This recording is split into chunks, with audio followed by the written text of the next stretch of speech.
आज तारीख 17 अप्रैल 2026 बरोज जुम्मा को चकलिया विधानसभा में सुरजापुर वन ग्राम पंचायत के न्यू सिमलिया में एक मेंबर समेत 12 फैमिली ने अली इमरान रम्स विक्टर के हाथों कांग्रेस पार्टी में शामिल हुए।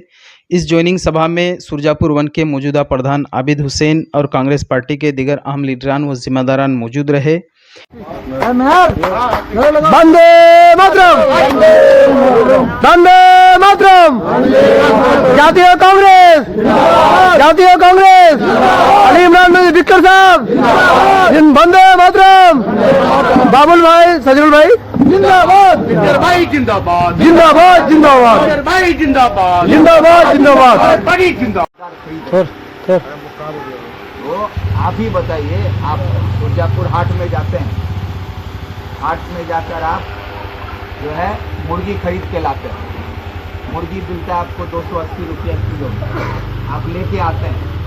तब उस मुर्गी को खरीद के आप लाने के बाद अब उस मुर्गी को आप जमा करते हैं, टुकड़ा टुकड़ा करते हैं, काट के अच्छा से पका के खा भी लेते हैं।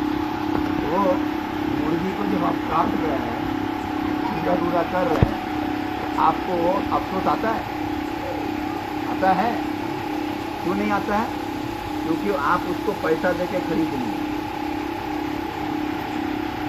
उसी तरह जब आपको समाज में पैसा देके खरीद के वोट लेगा ना, तो वो भी आपको जबह करेगा, टुकड़ा टुकड़ा करेगा, फिर अच्छा से तेल मसाला लगा के भून के जब खाता है चबा के, तो आपको तकलीफ होगा, लेकिन उसको कोई तकलीफ नहीं होगी। उसको पता है कि हम तो खरीद के लिए। जैसे मुर्गी का खून निकलता है, मुर्गी छटपटाता है, उसी तरह आप छटपटाइएगा, आपका खून निकलेगा, दर्द आपको होगा, लेकिन जो आपको काट रहा है, भून रहा है, उसको फर्क नहीं पड़ता।